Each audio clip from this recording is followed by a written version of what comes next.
it's Michelle Pippin with WomenWhoWow.com and BeMichellePippin.com, which is our official blog for the Women Who Wow online community. And I am here for another episode of Hashtag Mornings with Michelle. And today I want to talk about the 3 keys that will help you create the fortune in the follow-up that everybody seems to be talking about, right? This is one of the questions that I'm asked most often by the Women Who Wow members. One of the benefits of membership is we get to have private time together twice a month, the first and third Thursday of every month. I have call-in hours and you have your own slice of time. And one of the things that I get asked about most is how to follow up with people who expressed an interest in working with you and they sort of disappeared, or they're waiting, or they're thinking, or they're doing something else, right? And so this is something that kind of plagues all business owners when you are doing a service-based business in particular, an expertise-based business.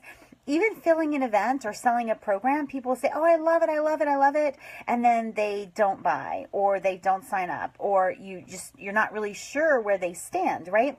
And of course, when you're earlier in your business, or if you are in the, what I call the feast or famine phase of your business, where every sale is paying your bills. And so it can get quite frustrating and scary when you have people who are saying, yes, yes, yes, I love it. And then you're not getting the cha-ching, right? That's what you hear, everything but the cha-ching from them. And so I want to talk with you guys about the follow-up. And I apologize, my hair is outlandish today.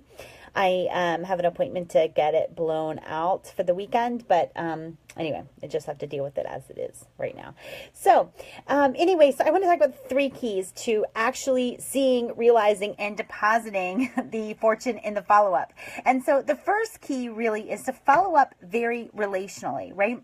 You want to make sure that, one, you are following up. I guess that's the first key, and then we have 4 keys. But the first thing is actually follow up. The second key is, how do you follow up? Well, you follow up by being very relational, right? So it's not like glossy marketing business speak when you're following up with people. It's relational. You're speaking human, right? You're speaking in the exact same language that they've seen on your live streams or on your blog, or when you spoke with them at the beginning when you were talking about about your offer. And one of the things I'll never forget, a conversation I'll never forget with a local business owner. I don't even think she lives around us anymore, but I remember her saying, she was a photographer, and she said, I have them on the hook, right? Like, I had these people on the hook.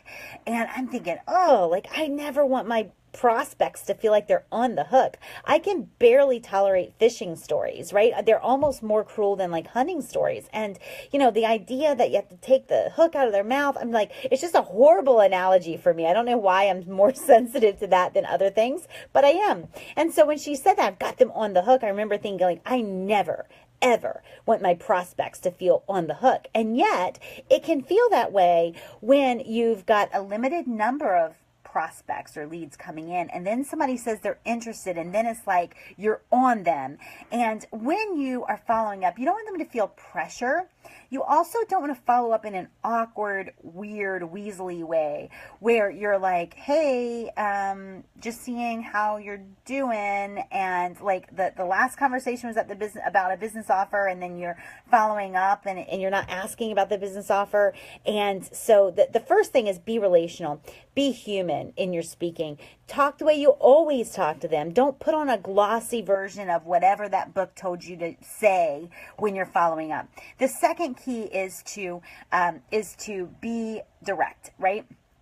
So again, you want to follow up and ask like how the painting of their bathroom is coming, or how their kid is doing. I mean, not that you don't want to have those kind of human conversations, but if you're following up to follow up on a business offer, be honest about it. Be direct. Let them know, like, hey, we had this conversation, a professional conversation, and I'm following up on that because you said you were interested, right? Yes or no is fine, but I wanted to know where you stood. It's something that is a reasonable thing for us to expect from our clients, right? And from our prospects.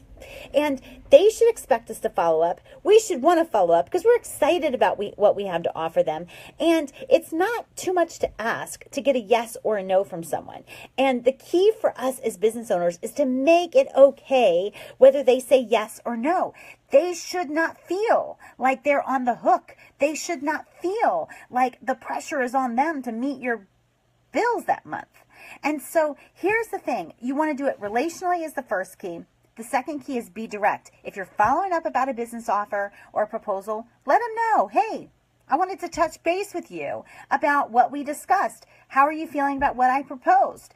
What feels like the best way for you to go? Follow up relationally, but follow up directly. Don't be afraid to ask and follow up on something. The truth is, when you don't follow up, it's kind of weird, right? You have a conversation with them, you tell them you can help them, you propose a specific solution, and then you just like follow up in some weird roundabout way. So relationally, direct, and then honestly. Now, this is where I hear most from our Women Who Wow members, right? They've followed up, they've been relational, they've been direct, and they're still in the maybe stage, right? They're still in the maybe stage. They're still not getting a yes or no. Now, I don't believe in the land of maybe, so I cannot live there.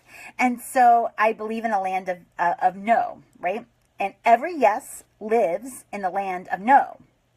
And the land of yes doesn't exist, and the land of maybe is like purgatory.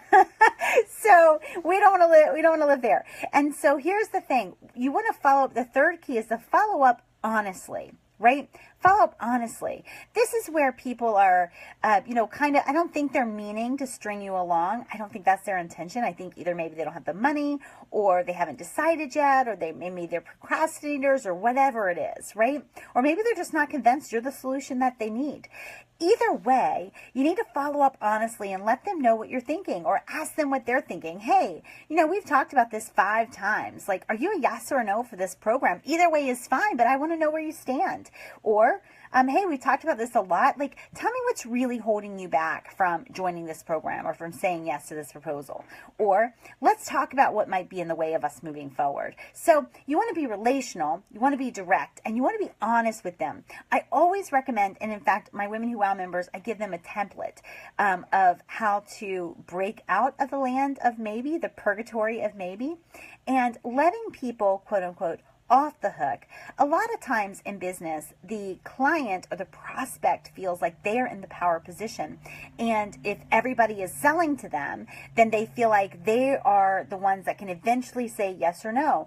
And I don't really like that energy. I don't like the energy of unfinished business, right? I can't be really powerful there when I have a lot of loose ends and a lot of unfinished business in my own particular business. And so I encourage people to not stay there and not allow their clients to stay there. So when I've pitched and I've proposed, then I go back and I say, once I've been relational and I've been honest and I've been direct, then I go back and say, sort of like I call it my final email template. And I let them know that if I don't hear back from them, it's no big deal, right? Yes is great. No is great.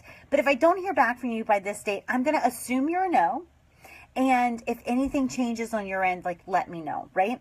And so I have this whole template and it talks about unfinished business and the fact that I don't want there to be any awkwardness between us. We're going to call it a no, and we'll move on from there. And a lot of times people are like, well, whoa, I wasn't thinking it was a no. No, you were thinking that you might keep on deciding on your own terms and on your own time. And so that's what you might have been thinking.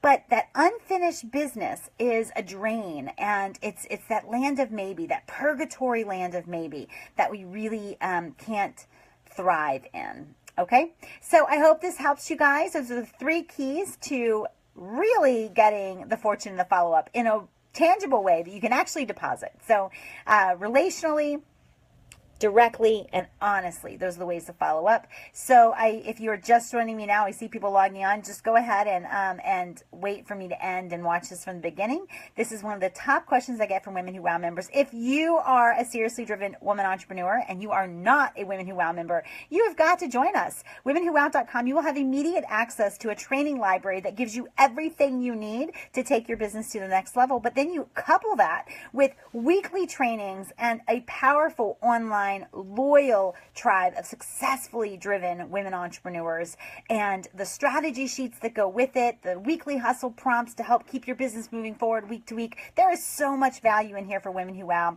WomenWhoWow.com. Join me and join other women like yourself in our online community. Talk with you soon. Bye.